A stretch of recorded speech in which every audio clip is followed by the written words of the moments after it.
A long time ago, there lived in Pennsylvania a little boy whose name was Benjamin West.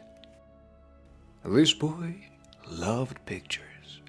Indeed, there were few things that he loved more.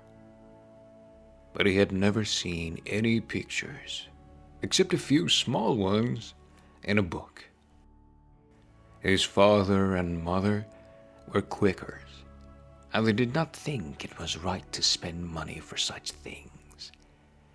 They thought that pictures might take one's mind away from things that were better or more useful. One day, Benjamin's mother had to go to a neighbor's on some errand. So she told Benjamin to stay in the house and take care of his baby sister till she came back. He was glad to do this, for he loved the baby. "Yes, mother," he said. "I will watch her every minute. I won't let anything hurt her." The baby was asleep in her cradle, and he must not make a noise and awaken her. For some time he sat very still. He heard the clock ticking, he heard the birds singing. He began to feel a little lonesome. A fly lighted on the baby's cheek, and he brushed it away.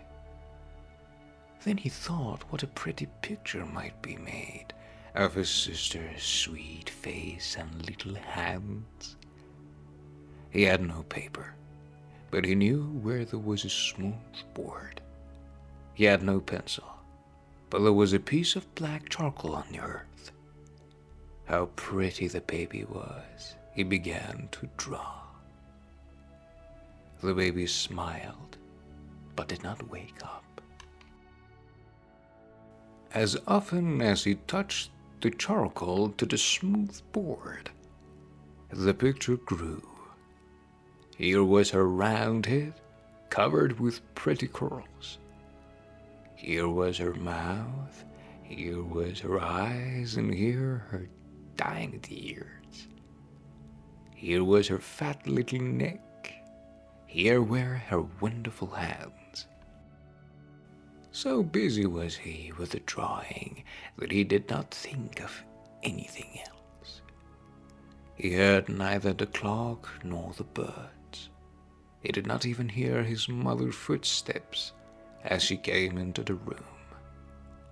He did not hear her soft breathing as she stood over him and watched him finish the wonderful drawing. "Oh, Benjamin, what has thee been doing?" she cried. The lad sprang up alarmed. "It's only a picture of the baby, mother," he said. "A picture of the baby? Oh, wonderful! It looks just like her." The good woman was so overjoyed that she caught him in her arms and kissed him. And then suddenly she began to wonder whether this was right. "Benjamin, how did thee learn to draw such a picture?" she asked. "I didn't learn," he answered.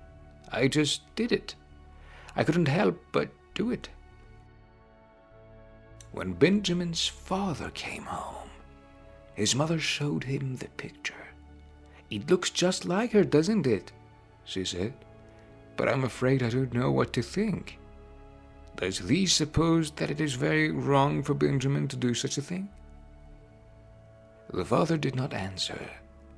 He turned the picture this way and that and looked at it from every side. He compared it with the baby's pretty face. Then he handed it back to his wife and said, "Put it away. It may be that the hand of the Lord is in this." Several weeks afterward, there came a visitor to the home of the Wests. He was a good old friend whom everybody loved, a white-haired, pleasant-faced minister whose words were always wise. Benjamin's parents showed him the picture. They told him how the lad was always trying to draw something, and they asked what they should do about it. The good minister looked at the picture for a long time. Then he called little Benjamin to him. He put his hands on the lad's head and said, "This child has a wonderful gift. We cannot understand it, nor the reason of it. Let us trust that great good may come from it, and that Benjamin West may grow up to be an honor to our country and the world." And the words of the old minister came true. The pictures of Benjamin West made him famous. He was the first great American painter. That was for today's story. Please leave a like, and if you wanted to hear more stories, please subscribe to Storytime channel.